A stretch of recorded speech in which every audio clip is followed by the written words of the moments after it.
The movie starts with two modern-looking black men in their fancy underwear are being sold off at an auction.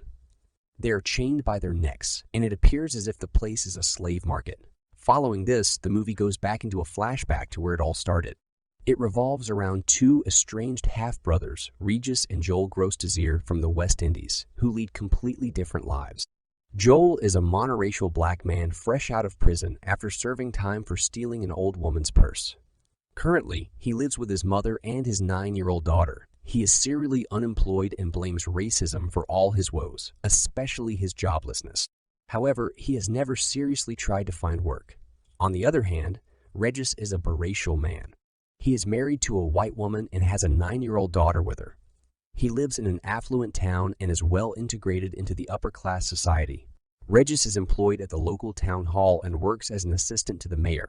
One day, Regis receives a call from his uncle informing him that his father is dying, and it is the old man's final wish to meet all his children. However, Regis pays no regard to his deadbeat father as he was not around when Regis was a child. He then proceeds to have dinner with his family, but his crazy wife threatens to get laid with other men if he does not pay his father one last visit. Left with no choice, he reluctantly agrees. The next day, Regis takes a flight to his hometown, where his father resides. At the airport, he runs into Joel, who has also come to see their father.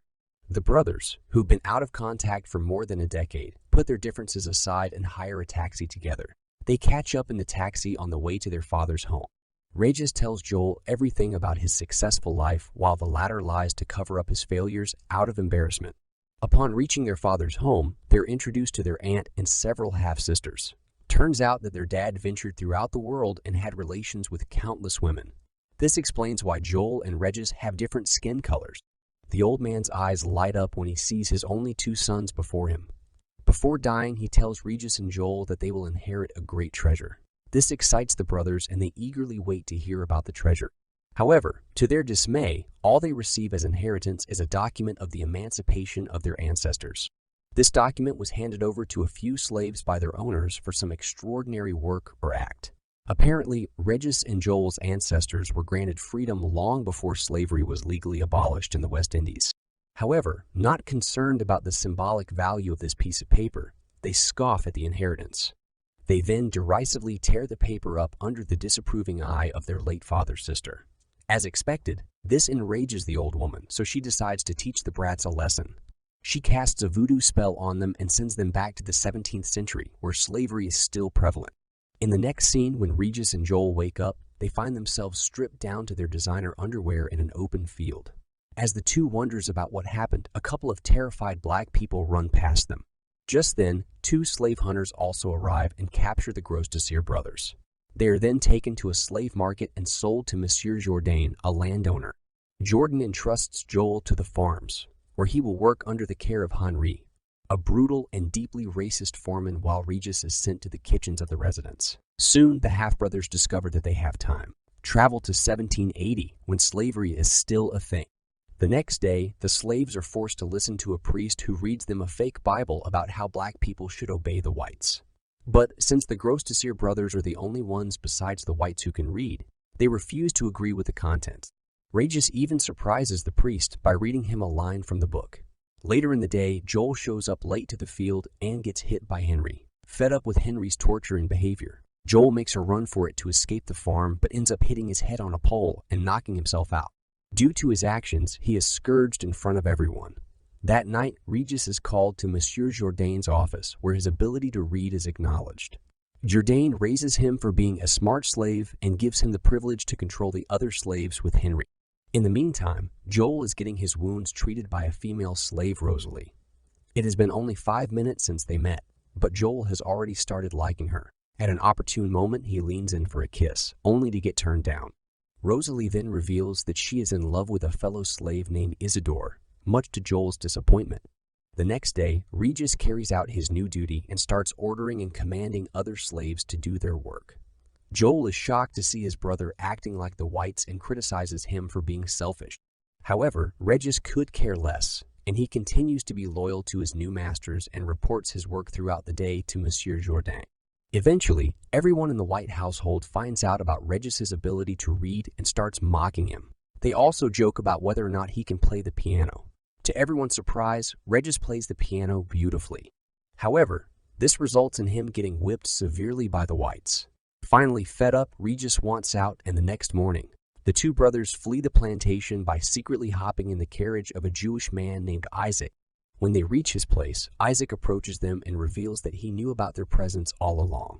The brothers beg him for mercy, but to their surprise, Isaac provides them with great hospitality and care, as Jews are also a victim of discrimination. Soon, Monsieur Jourdain's henchmen arrive at Isaac's home in search of the two brothers. But before they could get caught, Regis and Joel bid Isaac farewell and flee through the back door. They make their way to the shoreline where they take an abandoned boat and set out into the ocean. Comically, they cross paths with a ship that is used to transport slaves to auctions and are caught and imprisoned. At last, the Gros-Désir brothers end up in the same slave market, where they are bought by Jourdain's henchmen. Fortunately, on the way back to the plantation, the brothers are saved by an African tribe who call themselves the Maroons. Here, it's revealed that the people of the tribe were all slaves once before they fled from their owners. The two are welcomed into the tribe and they begin to chant with the tribe leader.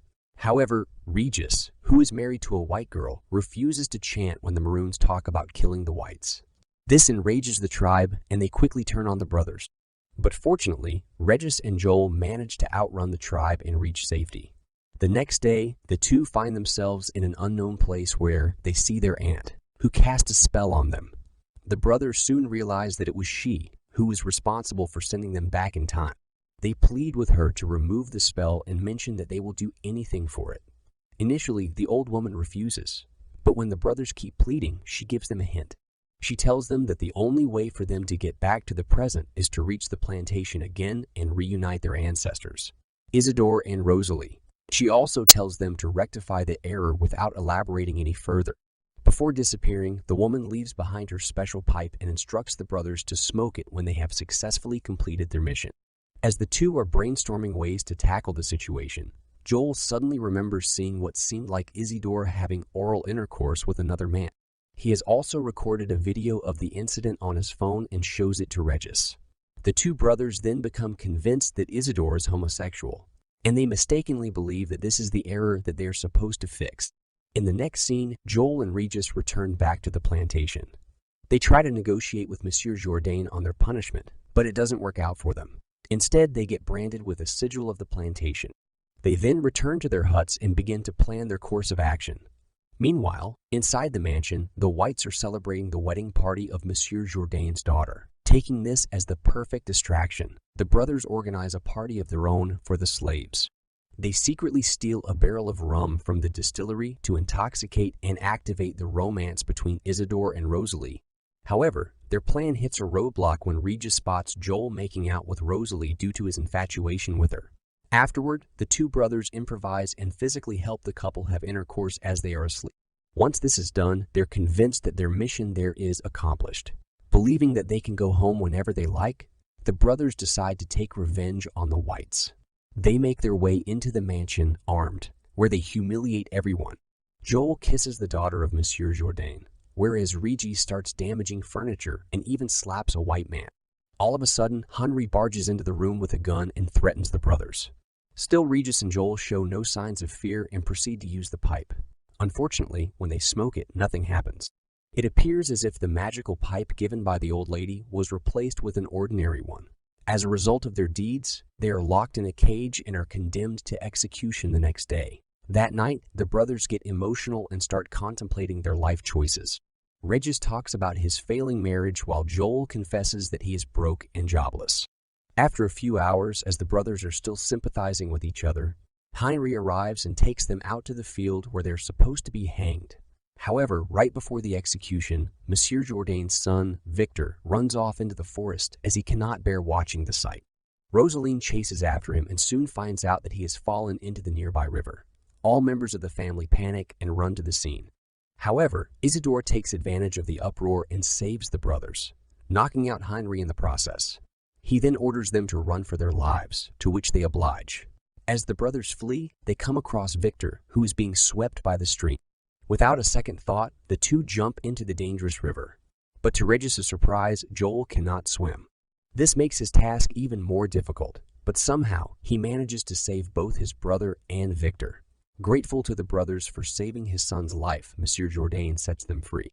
The half-brothers are also awarded the very same document of emancipation that they were provided with by their late father.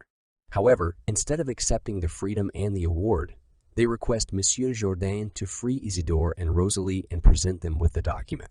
The monsieur finds the request very strange, but nonetheless, he obliges. In this way, the brothers have managed to free Isidore and Rosalie, but they still don't know where to find the magical pipe, which will help them return back to the modern time. With days passing by, they slowly begin to accept that they may never return back to their time. One day, Isidore and Rosaline greet the brothers goodbye and leave the plantation with the papers. As the two watch them leave from afar, Henry approaches them and orders them to get back to work. He then takes out his pipe and starts smoking. When he tries to humiliate the brothers by blowing smoke in their faces, they suddenly disappear, much to his astonishment of Henri. This indicates that Henri was the one who stole the pipe from them. In the next scene, the brothers return back to the present, where they see their aunt beside them. When they see her holding the original document in her hand, Regis and Joel become relieved. Several months pass by. Joel finds a regular job on a construction site where he still complains about his minimum wage, and that it has to do with him being black. Meanwhile, Regis returns to his work at the town hall. One day, as he is about to leave his office, he greets the mayor, who passes a racist joke. Regis, being no longer the person he once was, decides to stand up to the mayor before storming off. The scene then cuts to Regis and his wife along with Joel and his mother chatting in Regis's living room. The two agree that their adventure brought them closer as a family. But an argument between their respective daughters leads to the tearing of the document of emancipation. The movie ends as Regis and Joel run toward their daughters in panic.